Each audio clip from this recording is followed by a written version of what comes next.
Hey guys, most welcome to learning tube. I hope आप सब स्वस्थ होंगे और मस्त होंगे।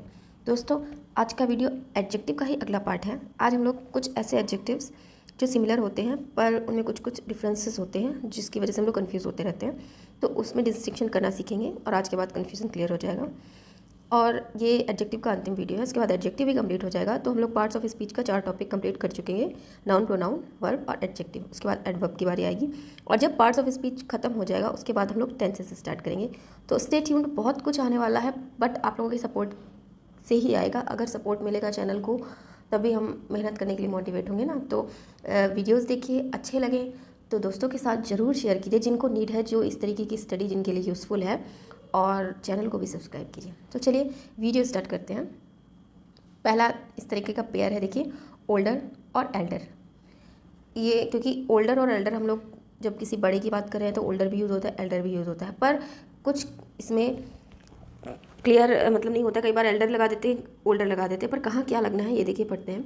Older refers time and age, it is use for persons not blood relation. ये चीज़ मेन है कि ओल्डर जो है वो पहली बात तो टाइम और एज दोनों के लिए ही यूज़ होता है। जब हम एज की बात करेंगे कि एज में बड़ा छोटा, तब भी ओल्डर यूज़ होता है।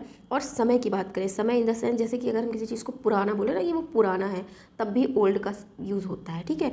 और अगर हम एज के लिए इसका यूज़ कर रहे हैं तो उन पर्सनस के लिए ओल्डर का यूज़ होगा जिनमें ब्लड रिलेशन नहीं होता है, जैसे कि कोई भी दोस्त, कलीग्स, किसी के लिए भी हो जाएगा। पर जिनमें ब्लड रिलेशन होता है, मतलब जो भाई बहन होते हैं आपस में, उनके लिए ओल्डर का यूज़ नहीं होता एज के सेंस में, ठीक। उनके लिए किसका यूज़ होता है? उनके लिए एल्डर का यूज़ होता है। Elder refers to age only. Elder जो है वो केवल एज के ही लिए यूज़ होता है, वो टाइम के लिए यूज़ नहीं होता। मतलब अगर हम किसी चीज़ को पुराना, नया, कुछ पुराना बोल रहे हैं तो उसके लिए एल्डर यूज़ नहीं होगा। एल्डर का यूज़ सिर्फ एज के लिए होता है। और कब होता है? पर्सनस ऑफ ब्लड रिलेशन, जो ब्लड रिलेशन वाले लोग होते हैं, इनका खून का संबंध होता है, भाई बहन वगैरह, उनके लिए ही हम एल्डर वर्ड का यूज़ करते हैं। देखिए example, Kapil Dev is older than Sachin. Kapil Dev जो है वो सचिन से बड़े हैं, ठीक। तो यहाँ पे ओल्डर क्यों लगा? क्योंकि कपिल देव और सचिन में ब्लड रिलेशन नहीं है, इसलिए ओल्डर लगा। अब अगला देखिए, my sister is Elder than me. अब माई सिस्टर, मेरी बहन, तो खून का संबंध आ गया ना, तो इसलिए यहाँ पे क्या लगा? एल्डर। मेरी सिस्टर मुझसे बड़ी है, एल्डर का मतलब होता है बड़ा, ठीक। अगला देखिए, please delete the older files. अब यहाँ पे ओल्डर का यूज़ किस चीज़ के लिए हुआ है? पुराने के सेंस में, कि please delete the older file, जो पुरानी फाइल्स हैं उनको डिलीट कर दीजिए। तो समझ गए, ओल्डर का यूज़ पहली बात तो टाइम और एज दोनों के लिए होता है, और एज के लिए जब होता है जिनमें ब्लड रिलेशन नहीं होता उनके लिए ओल्डर का यूज़ होता है, और एल्डर का यूज़ सिर्फ और सिर्फ एज के लिए ही होता है, और उन रिश्ते की जब हम बात करते हैं तब होता है, ठीक। अब अगला देखिए क्या है, नियरेस्ट एंड नेक्स्ट। इसमें भी कन्फ्यूजन होता है कि जो पास की चीज़ के लिए है नियरेस्ट, कई बार नेक्स्ट भी यूज़ हो जाता है, तो कहाँ क्या होता है? Nearest denotes distance. जब हम डिस्टेंस की बात करेंगे कि वो पास में है एकदम, तब नियरेस्ट यूज़ होगा। और next denotes position. Next distance के लिए नहीं यूज़ होता है, नेक्स्ट पोजीशन के लिए यूज़ होता है। जैसे कि बगल में, अगर हमें बोलना है ना कि वो मेरे बगल में बैठी है, she is sitting next to me, या फिर उसका घर मेरे घर के जस्ट बगल में है, नेक्स्ट टू मी। तो जब पोजीशन की बात होती है तब हम लोग नेक्स्ट यूज़ करते हैं। और जब डिस्टेंस की, जैसे बोलना है कि, देखिए एग्जाम्पल देखिए, this is the nearest mall to my home. ये मेरे घर का सबसे नियरेस्ट का मतलब क्या होता है? सबसे पास। नियरेस्ट कौन सी डिग्री है? सुपरलेटिव डिग्री है ना, EST लगा है लास्ट में, नियरेस्ट। तो जब सुपरलेटिव डिग्री होती है उसका सेंस होता है सबसे। तो नियरेस्ट, ये सबसे पास का मॉल है मेरे। तो जब पास की बात हो रही है, मतलब डिस्टेंस की बात हो रही है, तो यहाँ पे नियरेस्ट लगेगा, यहाँ पे नेक्स्ट नहीं लगेगा, ठीक है। और she sits next to me in the class, यहाँ पे पोजीशन की बात है कि वो मेरे बगल में बैठती है, तब यहाँ पे नेक्स्ट आएगा। तो अगली बार याद रखिएगा कि जब डिस्टेंस की बात होगी तो नियरेस्ट लगेगा, और पोजीशन के लिए नेक्स्ट लगेगा। नेक्स्ट पोजीशन के लिए लगता है, डिस्टेंस के लिए नहीं लगता। अगला देखिए, फार्दर एंड फर्दर। इसको फर्दर बोलते हैं, फार्दर मतलब फार से बना हुआ है ना, FAR, फार, और ये फर्दर, दोनों का यूज़ अलग अलग चीज़ों के लिए होता है। देखिए फार्दर जो होता है is use for distance. Farther far से बना हुआ है, होते दोनों फार से ही है। फार की कंपैरेटिव डिग्री फार्दर और फर्दर दोनों होती है। तो farther is use for distance, जब दूरी के लिए बोलेंगे कि दूर है, अधिक दूर, तब उसके लिए हम लोग फार्दर का यूज़ करेंगे। और further is use for additional. Additional का मतलब कि कोई कुछ एक्सप्लेन कर रहा है तो I need some further explanation, कि कुछ एडिशनल एक्सप्लेनेशन चाहिए, या कोई भी चीज़ एडिशनल जो और के सेंस देती है, उसके लिए फर्दर बोलते हैं। फर्दर का यूज़ हम लोग डिस्टेंस के लिए नहीं करते हैं। एग्जाम्पल देखिए, the farther you go the harder it is to return. The farther you go मतलब जितना दूर आप जाएंगे, the harder it is to return, उतना ही हार्ड होगा वापस आने में। तो जितना दूर का सेंस आ रहा है, तो यहाँ पे फर्दर लगेगा डिस्टेंस के लिए। No further help is required, इसका मतलब है कि हेल्प मिल चुकी है, अब एक्स्ट्रा हेल्प की ज़रूरत नहीं है। No further help is required, या फिर some further help is required, some further explanation is required. तो फर्दर का यूज़ हम लोग कहाँ करते हैं, जब एडिशनल कोई भी चीज़ एनीथिंग जब एडिशनल की बात होगी तो वहाँ फर्दर यूज़ होगा, और डिस्टेंस की बात होगी कि और दूर या जो भी है उसके लिए फर्दर यूज़ होगा। ठीक, अगला देखिए some and any. Some and any में भी कन्फ्यूजन होता है, लेकिन इसका यूज़ बहुत क्लियर है, अगर अच्छे से समझेंगे तो समझ आ जाएगा। सम is used in affirmative sentences. जो एफर्मेटिव सेंटेंसेस होते हैं, एफर्मेटिव सेंटेंस कैसे होते हैं, 3 तरीके के सेंटेंस होते हैं, मतलब मेनली एफर्मेटिव जो सिंपल सेंटेंस होते हैं, निगेटिव जिनमें नहीं लगा होता है, ना का सेंस आता है, वो निगेटिव होते हैं, और इंट्रोगेटिव जिनमें कोई क्वेश्चन पूछा जाता है। तो जो एफर्मेटिव सेंटेंस होते हैं उनमें ही हम सम का यूज़ करते हैं, निगेटिव और इंट्रोगेटिव में नहीं करते।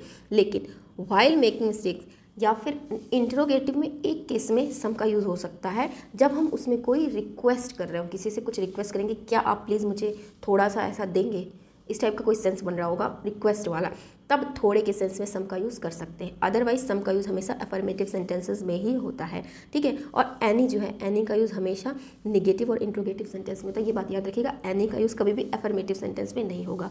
जो सिंपल सेंटेंस होता है उसमें एनी नहीं आता, एनी के निगेटिव में या इंट्रोगेटिव में आता है। एग्जाम्पल देखिए, do you need any food, ये इंट्रोगेटिव सेंटेंस है ना, डू यू नीड, तो इसलिए एनी फूड, क्या आपको कुछ फूड की ज़रूरत है। अब इसका आंसर क्या मिला, no, we don't need any food, ये नो निगेटिव सेंटेंस है, हमें कोई फूड नहीं चाहिए, तो इसमें भी एनी आया। फिर अब देखिए अगला सेंटेंस अफर्मेटिव बन गया, we have some food with us, हमारे पास कुछ फूड है, तो यहाँ पे सम लगा। अब यहाँ पर ये नहीं लगेगा we have any food with us, no, कोई सेंस नहीं बनेगा, क्योंकि एनी का यूज़ निगेटिव और इंट्रोगेटिव में होता है। अब ये देखिए अगला, ये इंट्रोगेटिव सेंटेंस है, लेकिन इसमें सम का यूज़ हुआ है, क्यों, क्योंकि इसमें रिक्वेस्ट की जा रही है, could you please give me some money, क्या आप मुझे कृपया, क्या आप मुझे कुछ मनी देंगे। तो यहाँ पे रिक्वेस्ट है, कुड रिक्वेस्ट के लिए यूज़ होता है, तो सम लग गया। ठीक, तो अब याद रखिएगा सम का यूज़ अफर्मेटिव सेंटेंसेस में होता है, लेकिन इंट्रोगेटिव में तब होता है जब कोई रिक्वेस्ट की जा रही हो, और एनी का यूज़ हमेशा निगेटिव और इंट्रोगेटिव में ही होता है, अफर्मेटिव में कभी नहीं होता। दोनों का मतलब होता है कुछ के सेंस में दोनों का यूज़ होता है। ठीक, अगला देखिए अदर एंड अनदर। अदर का मतलब भी दूसरा, अनदर का मतलब भी दूसरा, लेकिन कुछ अंतर है। क्या अंतर है, देखिए other is use for the second one, another is use for the additional one, यही मेन अंतर है। क्या, अदर का मतलब होता है जैसे 2 चीज़ की बात हो रही है, तो मैंने कहा मुझे other, I want the other one, इसका मतलब कि मैंने पहले वाली को छोड़ दिया, मुझे दूसरे वाला ही चाहिए।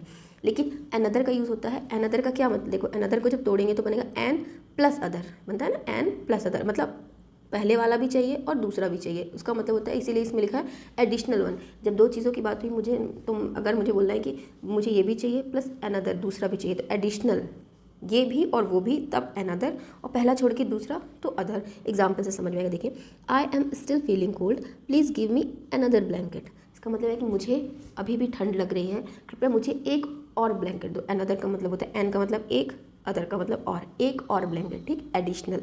और अदर का यूज़ देखिए, I don't like this design, show me the other one, मुझे ये डिज़ाइन पसंद नहीं आई, मुझे दूसरी डिज़ाइन दिखाओ। ठीक है, तो अनदर का प्रयोग एक और के सेंस में होता है, मतलब एडिशनल वन जो है वो भी, उसके अलावा, और अदर का दूसरे के सेंस में होता है। ठीक, दूसरा मुझे दिखाओ, ये वाला नहीं, इस टाइप से। अगला देखिए लेटर और लेटर, ये दोनों लेट की कंपैरेटिव डिग्री है, लेटर और लेटर। ठीक है, इनका यूज़ कैसे होता है, later is use for time, it is the opposite of earlier. जो ये लेटर है, ये जो लेटर है ये टाइम के लिए यूज़ होता है। It is the opposite of earlier, ये अर्लियर का अपोजिट, अर्लियर का मतलब जो पहले हो चुका है, अर्लियर, उसका अपोजिट लेटर, इसका मतलब जो बाद में होगा। ठीक, ये टाइम के लिए यूज़ होता है। और जो लेटर होता है, इसको लेटर पढ़ते हैं, देखिए दोनों का प्रोनाउंसिएशन भी अलग अलग है, इसको लेटर पढ़ते हैं, इसको लेटर पढ़ते हैं। ठीक, लेटर रिफर्स टू पोजीशन, ये टाइम के लिए यूज़ नहीं होता, ये पोजीशन के लिए यूज़ होता है। It is the opposite of former, ये फॉर्मर का अपोजिट है, ये वाला लेटर फॉर्मर का अपोजिट है, ये लेटर अर्लियर का अपोजिट है। फॉर्मर मतलब पहले वाला, जैसे कि पोजीशन की बात हो रही है, मान लीजिए कोई सेंटेंस है, उसमें कोई भी कुछ भी दिया है, देखिए जैसे रवि एंड शिवम वॉटएवर, हम लोग किसी की भी बात कर रहे हैं, बड़ा सा सेंटेंस है, तो अगर हमें बोलना है कि, तो इसके लिए हम लोग फॉर्मर यूज़ करेंगे, इसके लिए लेटर यूज़ करेंगे। ठीक है, कोई भी सेंटेंस में जैसे 2 नाम दिए हैं, तो पहले वाले के लिए फॉर्मर, दूसरे वाले के लिए लेटर। तो पोजीशन के लिए हम लोग लेटर शब्द यूज़ करते हैं। एग्जाम्पल देखिए, Ravi came later than I, Ravi मुझसे देर में आया, यहाँ समय की बात हो रही है ना कि मुझसे देर में आया, तो यहाँ पर लेटर लग गया। अब अगला देखिए, the latter part of the novel is not interesting, मतलब नॉवल का अगला भाग या बाद वाला भाग जो है, बाद वाला भाग वो इंटरेस्टिंग नहीं है, तो उसके भाग की बात हो रही है, ठीक है। तो ये चीज़ कन्फर्म हो गई। लेटर का यूज़ हम लोग टाइम के लिए करते हैं कि कोई समय में देरी से आया तो लेटर, और लेटर अगला भाग, बाद वाला भाग, position, it refers to position, ठीक।